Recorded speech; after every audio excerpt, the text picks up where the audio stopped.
Slide নাকি slide আমি তো কায়দা আনছি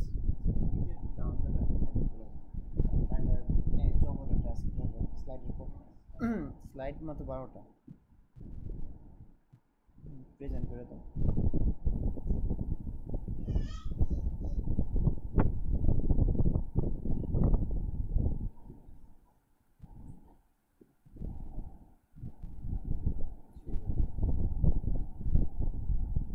আসসালামু আলাইকুম ওয়া রাহমাতুল্লাহি ওয়া বারাকাতুহু। প্রিয় শিক্ষার্থীবৃন্দ, এর আগে আমরা কিন্তু হরকতের পরিচয় ভালোভাবে শিখেছি। আজকে আমরা শিখব তানউইনের পরিচয়। ঠিক আছে, হরকত এবং তানউইনের মধ্যে পার্থক্যটা কি? হরকত এবং তানউইনের মধ্যে পার্থক্যটা কি? হরকত আমরা শিখেছিলাম এক জবর এক জের এবং এক পেশকে হরকত বলে। ঠিক একইভাবে এখন আমরা যদি দেখি কোনো হরফের উপরে দুইটি জবর আছে বা কোনো হরফের নিচে দুইটি জের বা দুইটি উপরে দুইটি পেশ আছে, আমরা যদি দেখি কোনো হরফের মধ্যে দুই জবর দুই জের কিংবা দুই পেশ আছে, এবার এটাকে তাহলে বলা হবে তানউইন। ঠিক আছে, পার্থক্য তাহলে একটাই, হরকতের মধ্যে এক জবর এক জের এক পেশ থাকে, আর তানউইন মানে হচ্ছে দুই জবর দুই জের দুই পেশ। উচ্চারণের ক্ষেত্রে সামান্য একটু পার্থক্য আছে, যেমন আমরা জবর দিয়ে শিখেছি আ, তানউইনে দুই জবর দিলে হবে আন। তারপরে আবার জের দিলে আমরা শিখেছি ই, দুই জের দিলে হবে ইন। পেশ দিলে আমরা শিখেছিলাম উ, দুই পেশ দিলে হবে উন। ঠিক আছে, শুধু এতটুকুই সামান্য পার্থক্য। দেখুন দুই জবর থাকে এরকম পাশাপাশি, দুটি জবর উপরে থাকবে উপর নিচ করে, দুটি জের থাকে এরকম, দুটি জের একসাথে থাকবে, এবং দুই পেশ হচ্ছে অনেকটা এরকম। এখানে ভালো করে বোঝা যাচ্ছে না, বাট আপনারা সামনে কায়দায় গেলে দেখতে পাবেন দুই পেশ, দুই জবর দুই জের। দুই জবরের উচ্চারণ হবে আন। তারপরে যেমন আমরা দুই একটা উদাহরণ দেখাই, বা আলিফ। ঠিক আছে, বায়ের সাথে আলিফ আছে, মনে রাখবেন বায়ের উপরে দুই জবর কখনো একা আসে না, কোনো অক্ষরের উপরে দুই জবর কখনো একা আসে না। দুই জবর আসতে হলে সাথে একটা আলিফও থাকে, এজন্য এখানে আপনারা সবগুলো হরফের সাথে একটা আলিফ দেখতে পাচ্ছেন। বলুন বা আলিফ, এবার এর উপরে দুই জবর দিন, দুই জবর বান। ঠিক আছে, এর আগে শুধু এক জবর দিলে আমাদের ছিল বা, আর এখন দুই জবর দিলে হবে বান। বলুন বা আলিফ দুই জবর বান। কাফ আলিফ দুই জবর কান। লাম আলিফ দুই জবর লান। বুঝতে পেরেছেন উচ্চারণগুলো? বান কান লান, আগে ছিল বা কা লা, এখন হলো বান কান লান। এবার দেখুন দুই জের, দুই জের হচ্ছে ইন উচ্চারণ প্রদান করে। যেমন বায়ের নিচে আমরা যদি দুই জের দিই, উচ্চারণ হয়ে যাবে বিন। আগে এক জের দিলে হয়েছিল বি, বাজের বি, কিন্তু এখন আমরা যদি দিই বা দুই জের, হবে বিন, বা দুই জের বিন। সবাই বলুন বা দুই জের বিন। কাফ দুই জের কিন, কাফ দুই জের কিন। এবং লাম দুই জের কি হয় বলুন? লাম দুই জের হচ্ছে লিন, লাম দুই জের লিন। এবার সর্বশেষ আমরা দুই পেশের ব্যবহার দেখব। দুই পেশ হচ্ছে উন উচ্চারণ প্রদান করে। তো কাফ দুই পেশ উন। আচ্ছা, প্রথমে আমরা আবার দেখি, বা দুই পেশ বুন, বা দুই পেশ বুন। আগে ছিল বায়ের উপরে এক পেশ দিলে বা পেশ বু, এখন হবে বা দুই পেশ বুন। পার্থক্যটা বুঝেছেন? শেষে একটা উন উচ্চারণ যোগ হয়েছে, বা দুই পেশ বুন। তারপরে কাফ দুই পেশ কুন, কাফ দুই পেশ কুন। লাম দুই পেশ লুন, লাম দুই পেশ লুন। সবাইকে অনেক ধন্যবাদ। আচ্ছা, তোমার দুই পেশের এই চিহ্ন তো এটা হয় নাই, সবাই প্রথমেই যদি ভুল শিক্ষা পায় তাহলে কেমন হবে? কোনটা দুই পেশের? দুই পেশ তো হইল না, এটা তেমনই আছে। এই স্লাইড তো দেখাইলে সমস্যা আছে, পরে প্যাচ লাগাবে যে একটু আগে দেখে আসলাম যে দুই পেশ দেখতে এমন, এখন আবার দেখাইতেছে আরেক রকম।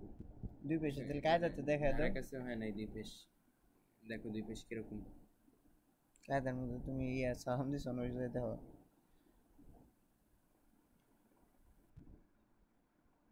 দেখছি, আমি তো জানি দুই পেশ কিরকম, কিন্তু কায়দার মধ্যে পাই নাই, মানে এরকম পাই নাই। হ্যাঁ, আচ্ছা আমি একটু 1 মিনিট পর আসতেছি খাইতে, তুমি একটু শুরু করো। আচ্ছা, কায়দার থেকে কতটুকু পর্যন্ত করে যাব? জাস্ট এতটুকু। হ্যাঁ।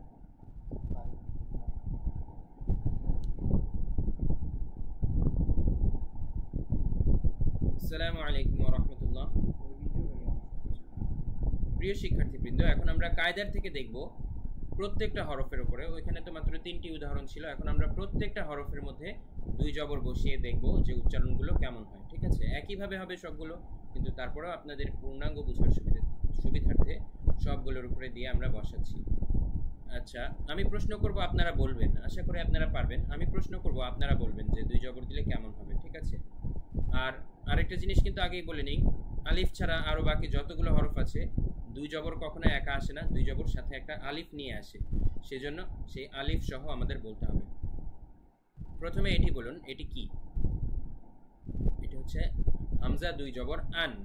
আবারও মনে করিয়ে দিচ্ছে, আলিফের উপরে যেই কোনো চিহ্ন আসলেই সেটা কিন্তু হামজা হয়ে যায়, তাই এটাকে আর আলিফ বলা যাবে না, বলতে হবে হামজা দুই জবর আন। এবার বলুন এটা কি? এটা হচ্ছে বা আলিফ দুই জবর বান। বলুন এইভাবে, ঠিক এইভাবে বলবেন, বা আলিফ, এবার দুই জবর বসান, দুই জবর বান। এবারে এটি বলুন, তা আলিফ দুই জবর তান। এবারে এটি বলুন, তা আলিফ দুই জবর তান। এবারে এটি বলুন, জিম আলিফ দুই জবর জান। এবারে এটি বলুন, হা আলিফ দুই জবর হান। এবারে এটি বলুন, খ আলিফ দুই জবর খন। এবারে এটি বলুন, দাল আলিফ দুই জবর দান। এবারে এটি বলুন, এটি হচ্ছে দাল আলিফ দুই জবর দান। এবারে এটি বলুন, র আলিফ দুই জবর রন। এটি বলুন, ঝা আলিফ দুই জবর ঝান। এবারে এটি বলুন, সিন আলিফ দুই জবর সান। এবারে বলুন এটি, শিন আলিফ দুই জবর শান।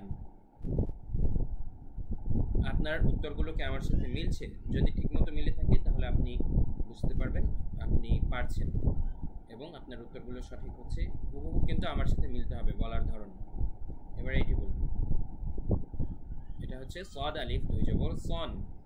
তারপরে বলুন এটি, এটি হচ্ছে বদ আলিফ দুই জবর বন।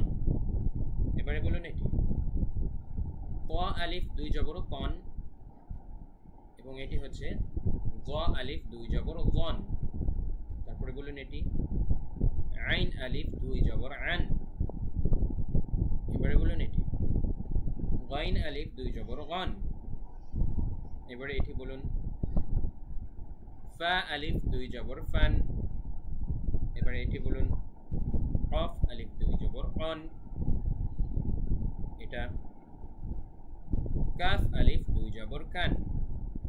এবারে বলুন এটি, লাম আলিফ দুই জবর লান। এটা কি হবে? এটা হবে মিম আলিফ দুই জবর মান। একইভাবে এটাও বলুন, নুন আলিফ দুই জবর নান।